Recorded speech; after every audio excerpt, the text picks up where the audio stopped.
The Russian submarine fleet is shrouded in mystery and danger, like a ticking time bomb waiting to explode. Their movements and activities are unpredictable, making them like a surprise zag in the world seas, with no one knowing where they will appear from next. In the midst of this uncertainty, the world is left wondering where the Russian submarines were last seen and what could be behind Putin's risky submarine gambling in the world seas. Vladimir Putin, the leader of Russia, continues to take dangerous gambles, both in Eastern Europe and the world seas. He took the biggest gamble of his political career by starting the Ukraine war, and it seems like he is losing this gamble heavily. Putin's three losing political identities and drastic decline in the level of deterrence of the Russian army have caused the Kremlin to make urgent action plans. The Russian Navy, which has been in dangerous elbow contact with different countries since the first day of the war, has again made a dangerous move. There is talk on the Pentagon side that the deployment of desperately advancing Russian nuclear submarines to US shores could threaten American security. The US Navy is on alert about the activities of the Russian submarine fleet, possibly consisting of 3 to 6 pieces, thousands of miles off the US coast. US Navy commanders have expressed concern that emerging patterns of deploying fleets of Russian nuclear submarines on US coast could threaten American security.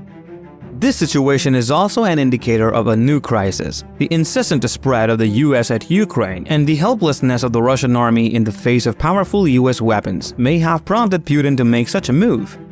We all know that the activities of the Russian Navy cannot go beyond threats. Even though it seems clear that Putin, who does not hesitate to threaten the West at every stage of the war, wants to create a new threat with this elbow contact. Russian submarines have also been seen more frequently in the Mediterranean and near the US coast, according to officials. This, along with Russia's preoccupation with the Ukraine war and the subsequent buildup of Russian forces and nuclear submarines in the Black Sea, is also increasing the temperature of the waters off the US coast, the Baltics, and the Arctic.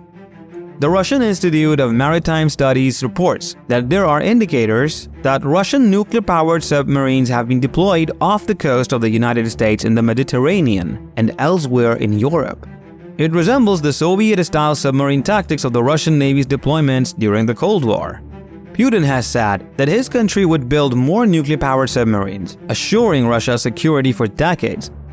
According to military experts, the exact scale of Russian nuclear submarines deployed remains unclear, but it has certainly seen a massive increase over the past 2 decades. In January of this year, the Russian Navy launched a Belgard, the world's largest and most dangerous submarine, equipped with Poseidon torpedoes hailed as superweapons. This caused a brief increase in alert levels in all world navies. In the last 3 months, the steps of the Russian Navy to increase the Battle of the Atlantic have attracted a lot of attention. Also, at the end of January, the Russian frigate Admiral Golshov, the first warship converted to use Zircon hypersonic cruise missiles, was spotted moving towards the east coast of the United States. The Russian warship crossed half the Atlantic Ocean and was spotted 800 miles from Washington. The action of the Russian Navy did not seem dangerous or unusual. However, it worried Washington that the launch range of Zircon missiles could reach 2,000 kilometers. In January, the sighting of a Russian spy ship off the coast of Hawaii alarmed the US Navy. In the first weeks of January, the US Coast Guard tracked down a Russian vessel believed to be. The United States Coast Guard's statement had sent shivers down the spines of military strategists across the globe. The tensions in the Atlantic had been mounting, thanks to Russia's aggressive maneuvers.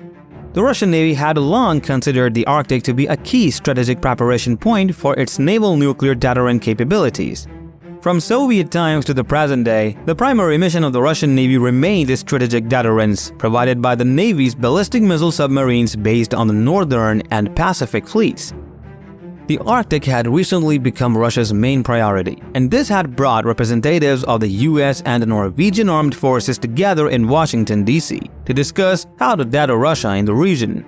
The roundtable organized by the Wilson Center's Polar Institute focused on Russia's increasing prioritization of the Arctic region and how the United States and its partners, particularly Norway, could deter Russian aggression in the region. The US military was keeping a close eye on Russian activity in the North American Air Defense Identification Zone. Although Russian activity was regularly occurring, it was not seen as a threat. In February, the USA and Russia came face to face in a non-dangerous way. The US intercepted 4 Russian aircraft after the Alaska North American Aerospace Defense Command (NORAD) detected them over Alaska. NORAD had anticipated this Russian activity and was prepared to thwart it. The Russian Navy had the most diverse submarine fleet in the world, and Moscow considers some of these submarines capable of launching ballistic missiles with nuclear warheads as an important component of its strategic deterrence.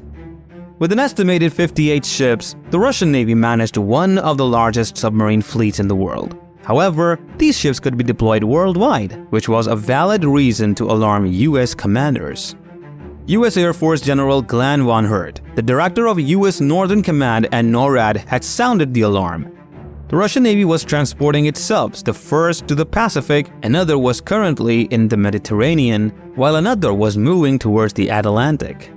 Naval analyst Hachi Satan had also claimed that Russian Navy forces were being reinforced in the Mediterranean, which was important given the strategic importance of the region in US calculations. Rear Admiral Michael Studman, the commander of Naval Intelligence Office, had highlighted the risk posed by Russia's server Advent signs, or Yes-in-class as it is popularly known.